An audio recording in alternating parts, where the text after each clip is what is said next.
Bueno, jóvenes, mucho gusto en tenerlos en esta clase. En esta clase vamos a ver las relaciones en un ecosistema. ¿Qué son las relaciones que tenemos los seres vivos con los demás seres con que nos relacionamos dentro de nuestro hábitat, nuestro nicho ecológico y nuestra naturaleza? Esta clase es con el profesor Rubén Darío Perilla Castillo. La naturaleza no produce desperdicios, produce alimentos. La naturaleza es un todo en equilibrio. La materia pasa de la forma mineral a la vegetal para luego convertirse en animal. E inmediatamente después de la muerte, volver al mundo mineral desde donde reiniciará el ciclo. El equilibrio biológico siempre está presente en la naturaleza. Los seres vivos siempre retornamos al ciclo, es decir, nacemos, morimos y volvemos a la naturaleza.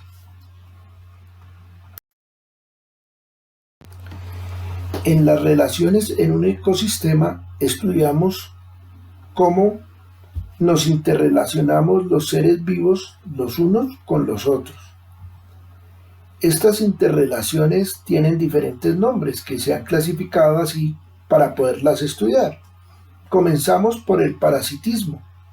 En el parasitismo, uno de los seres vivos se beneficia y el otro se perjudica. Como vemos en las diapositivas, un perro con pulgas, un perrito con pulgas, y quien se beneficia, las pulgas, y quien se perjudica, el perro. También vemos otra diapositiva donde una persona se enferma por los virus. Los virus se multiplican y se benefician y las personas nos enfermamos, a propósito de la pandemia. Y en la tercera gráfica que vemos en la diapositiva, vemos un político corrupto, que es un parásito de la sociedad. Él se beneficia y toda la sociedad nos perjudicamos por los políticos corruptos.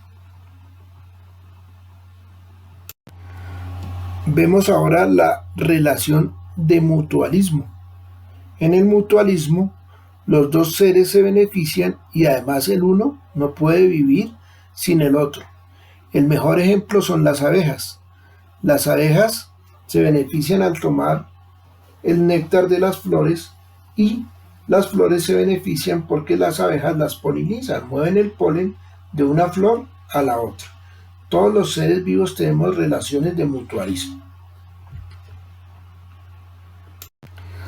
Sigue el comensalismo.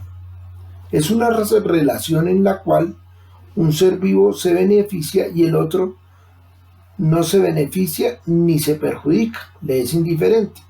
Entonces tenemos ahí en la gráfica de la diapositiva el ejemplo de los nidos de los pajaritos.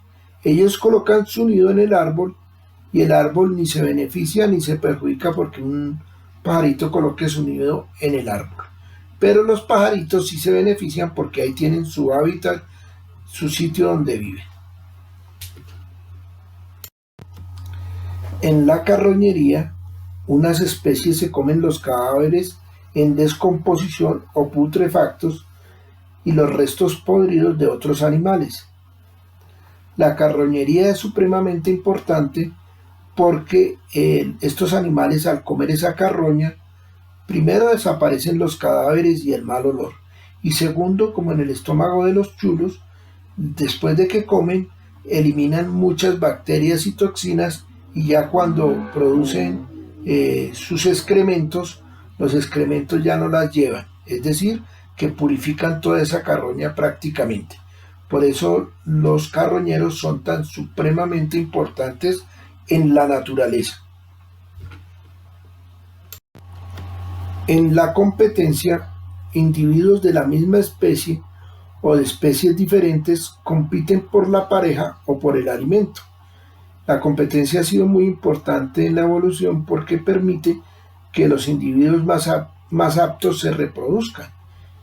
Y esta competencia genera que las especies se vayan mejorando con el tiempo. El gregarismo, muchachos, significa que se sigue una tendencia a agruparse en manadas o colonias, los insectos eusociales, como las hormigas, las abejas, en el caso de los animales, o en grupos sociales, en el caso de las personas. También el ser necesita de un grupo para poder sentirse bien. Asimismo, las personas necesitamos grupos para sentirnos bien.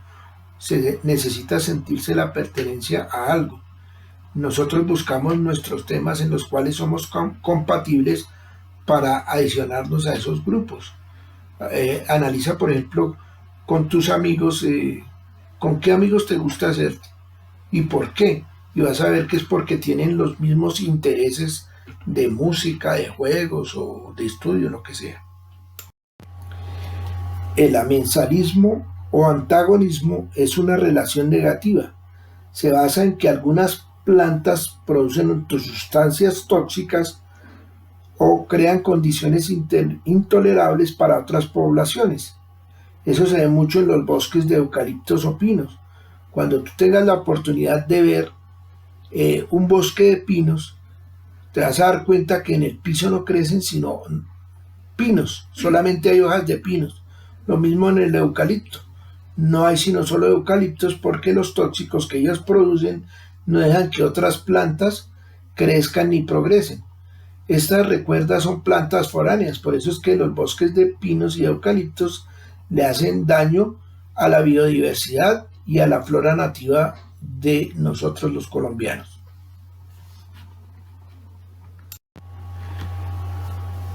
Las acciones similares que ocurren entre miembros de la misma especie se llama cooperación.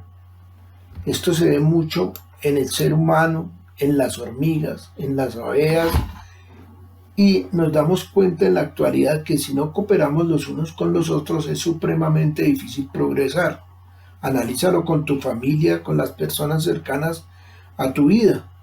Si tú no cooperas con todos, si tú no te involucras en esa familia a colaborar, a ayudar, pues todo es un poco más difícil. Entonces saca, muchacho, tus propias conclusiones. Con esto terminamos la presentación y la clase de las relaciones en un ecosistema para que puedas resolver tu evaluación, tus talleres. Si tienes alguna pregunta, puedes comunicarte y con mucho gusto se resolverá en el menor tiempo posible. Tiene mi número de WhatsApp para que se comunique y a sus órdenes, mis apreciados jóvenes.